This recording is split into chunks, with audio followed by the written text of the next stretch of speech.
Super star Rajinikanth Vettaiyan படத்தில் ரொம்பவே பிஸியாக நடிச்சிட்டு வராரு. இதை தொடர்ந்து பார்த்தீங்கன்னா தலைவர் 171 படத்தில் லோகேஷ் கனகராஜுடைய டைரக்ஷனில் நடிக்க போகிறாரு. சன் பிக்சர்ஸ் பிரம்மாண்டமாக இந்த படத்தை தயாரிக்க போகிறாங்க. மேலும் சூப்பர் ஸ்டார் ரஜினிகாந்த் கடைசியாக ரிலீஸ் ஆன லால் சலாம் படம் சரியாக போகலை. காரணம் பார்த்தீங்கன்னா ஆர்டிஸ்ட் தொலைஞ்சது தான் சொல்லிட்டு சொன்னாங்க. அதை தொடர்ந்து இப்போ வேட்டையன் படத்தில் இறுதிக்கட்ட ஷூட்டிங்கை நெருங்கியிருக்கு. இந்த வேட்டையன் படம் தீபாவளியை முன்னிட்டு ரிலீஸ் ஆகும்னு சொல்லிட்டு சொல்லப்படுது.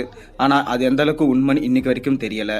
மேலும் ஏப்ரல் 14 வேட்டையன் படத்திலிருந்து சர்ப்ரைஸாக ஏதாவது ஒரு அப்டேட் இருக்கும்னு சொல்லிட்டு எதிர்பார்க்கப்படுது. மேலும் இந்த வேட்டையன் படம் சமூக கருத்தை பேஸ் பண்ணி தான் படமாக எடுக்கப்படுது. ஜெய்பீம் போலவே இந்த படமும் இருக்கும்னு சொல்லிட்டு ரசிகர்களால் எதிர்பார்க்கப்படுது. டிஜே ஞானவேலும் அந்த மாதிரி தான் எடுத்துகிட்டு வராரு.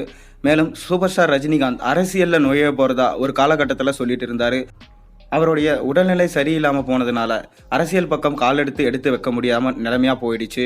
ஆனாலும் சூப்பர் ஸ்டார் ரஜினிகாந்த் மக்களுக்காக நலத்திட்ட உதவிகளை செஞ்சுட்டு தான் வராரு. அப்படி தான் பார்த்தீங்கன்னா இப்போ 12 ஏக்கரில் பார்த்தீங்கன்னா ஒரு ஹாஸ்பிட்டல் கட்ட போகிறாரு. அந்த ஹாஸ்பிட்டலில் ஏழை எளிய மக்களுக்கு ஃப்ரீயாக சர்ஜரி மற்றும் மெடிக்கல் செலவெல்லாம் பார்த்துக்க போகிறாரு.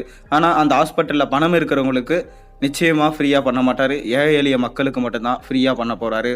அதை தொடர்ந்து சூப்பர் ஸ்டார் ஒரு தரமான செயலில் ஈடுபட போகிறார். அதாவது பார்த்தீங்கன்னா வயசானவங்க, முதியவர், இவங்க மாரி ஆளுங்கள்லாம் பார்த்தீங்கன்னா சூப்பர் ஸ்டார் ரஜினிகாந்த் கிட்ட எப்பவுமே கோரிக்கை வைக்கிறது உண்டு. என்னன்னு பார்த்தீங்கன்னா, எங்களை மாதிரி ஆளுங்க, ஆதரவற்றோர் எல்லாருக்கும் நீங்கள் தான் உதவி செய்யணும். நீங்கள் அரசியலில் வந்திருந்தீங்கன்னா நிச்சயமாக அது சமூக மாற்றமாக இருந்திருக்கும். ஆனால் உங்களால் அரசியலில் வராமல் முடியாமல் போயிடுச்சு. நாங்கள் ரொம்பவே எதிர்பார்த்து காத்திருந்தோம். ஆனால் இப்போ நீங்கள் எங்களுக்காக ஏதாவது பண்ணணும் அப்படின்னு சொல்லிட்டு எல்லாரும் வேண்டுகோள் வச்சு தான் சொல்லப்படுது. சூப்பர் ஸ்டார் ரஜினிகாந்த் காதுக்கும் இது போனதா தெரிய வந்திருக்கு. மேலும் நடிகர் சங்கத்துக்கு 100 கோடி கொடுக்குறேன்னு சொன்ன ரஜினி இந்த மாதிரி ஏழை எளிய மக்கள், முதியோர் இல்லம், இந்த மாதிரி ஆதரவற்றோர் இல்லம், இந்த மாதிரி ஸ்டார்ட் பண்ணி ஒரு 100 கோடியில் ஸ்டார்ட் பண்ணார்னா நல்லதாக இருக்கும். அதை பண்ணுவாரா இல்லையா ரஜினி நம்ம பொறுத்திருந்து தான் பார்க்கணும். மேலும் அதை தொடர்ந்து அவர் கட்ட போகிற ஹாஸ்பிட்டல்லையும் பார்த்தீங்கன்னா ஏழை எளிய மக்களுக்கு அதிகமான சலுகைகள் கொடுக்கப்பட்டால் நிச்சயமாக தமிழக மக்களால் வரவேற்கப்படும். என்ன பண்ண போகிறாரு ரஜினி, பொறுத்திருந்து பார்ப்போம்.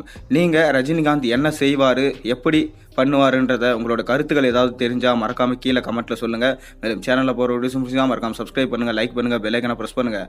அப்போ தானே போகிற வீடியோஸும் நோட்டிஃபிகேஷன் உங்களுக்கு சேரும்.